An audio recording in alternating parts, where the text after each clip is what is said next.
Graça e paz, povo de Deus, boa noite, boa tarde, bom dia, depende do horário que você vai ver esse vídeo. Vamos conversar um pouquinho? Como vocês estão? Como foi o dia de ontem? Espero que a tua semana tenha começado bem. Ainda que não tenha começado, mas tenha certeza que Deus está planejando coisas melhores para você. Porque aqueles que têm fé, aqueles que acreditam no Senhor, eles sabem do que eu estou falando. O melhor de Deus para nossa vida sempre está por vir, sempre, sempre, sempre.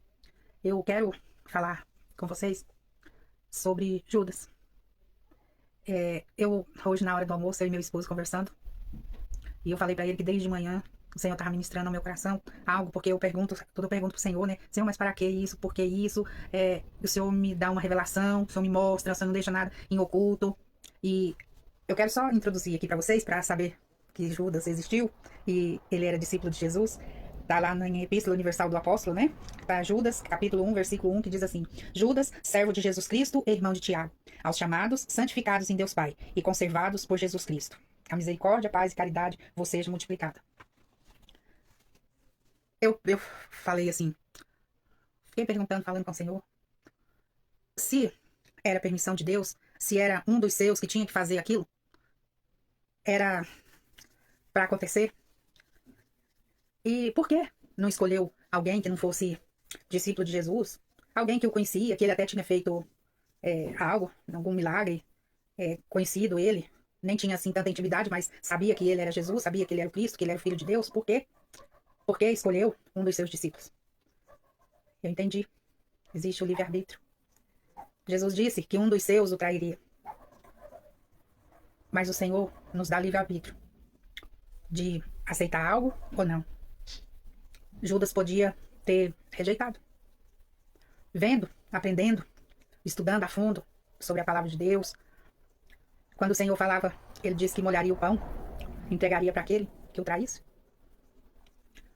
Eu entendo que Judas deveria estar sentado em outro lugar, porque o que eu aprendo, o que eu aprendi sobre o judaísmo, o que eu aprendi sobre lendas, escrituras, pessoas que Jesus queria honrar, um sentava à direita e outro à esquerda. Pessoas, convidados, né? Assim como a gente faz. O Senhor sentava, né? Sentava na ponta, e um do lado e um do outro. E nesse dia, eu creio que Jesus não levantou para dar o pedaço de pão embebido no vinho para Judas lá na ponta ou no meio lá dos seus discípulos. Eu acredito que ele tenha colocado ele do lado para honrar ele, para dar uma chance para ele de mudar de ideia, né? Porque eu não acredito que Jesus queria que acontecesse isso com Judas. Vocês já prestaram atenção na igreja? Que aqueles que mais traem, aqueles que mais decepcionam, os pastores, os discipuladores, são os que sentaram à mesa na nossa casa, né? Na nossa família. E eu fiquei com aquilo. Mas ele não caminhou com Jesus? Caminhou. Mas ele não amou Jesus. Ele não honrou Jesus. Ele não conheceu Jesus. Ele caminhou. Assim são pessoas dentro da igreja. Elas caminham com você. Elas estão ali próximas. Mas elas não te amam. Elas não amam Jesus. Elas não te conhecem. Elas não conhecem Jesus. Elas olham só o que elas querem ver. Elas vê só o que elas querem. E foi assim com Judas. Judas não amou Jesus. Jesus o amou. Assim como Jesus nos ama. Ah, mas por que ele deixou? O Senhor nos deu livre-arbítrio. Assim nós também temos o livre-arbítrio de escolher fazer o certo ou fazer o errado. Nós temos o livre-arbítrio. Nós temos que entender o que é certo e o que é errado.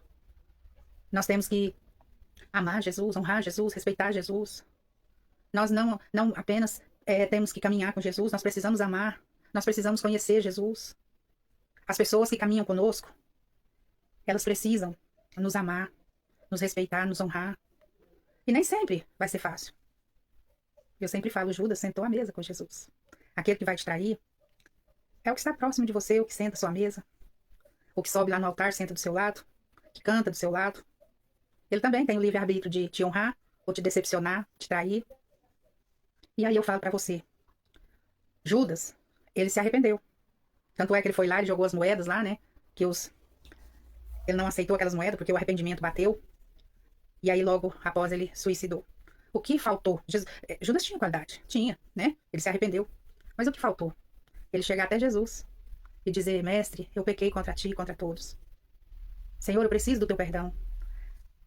E essas pessoas também que fazem isso conosco, muitas das vezes elas saem do nosso ministério, muitas das vezes elas saem do nosso convívio e elas ficam ali, entram em depressão, elas ficam tristes, mas elas não têm coragem de chegar até Jesus e falar assim, eu fiz isso, Jesus, eu pequei, eu não queria ter feito isso com fulano.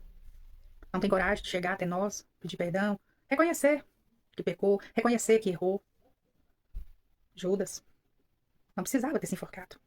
Bastava ele chegar diante de Deus, diante de Jesus, se pedir perdão, se consertar. Isso eu digo pra você, às vezes você tá aí, ó, passando por cada dificuldade, você tá no fundo do poço, você tá na depressão, você tá numa vida, porque você não libera perdão, você não pede perdão. Não morra como Judas, não. Jesus tem livre-arbítrio, Jesus tem vida pra você. Abre o seu coração diante de Deus. Libera perdão. E deixe que o livre-arbítrio que Jesus te deu seja para fazer o bem. Amém? Que Deus te abençoe, que Deus te dê uma semana abençoada. Amém? Graça e paz.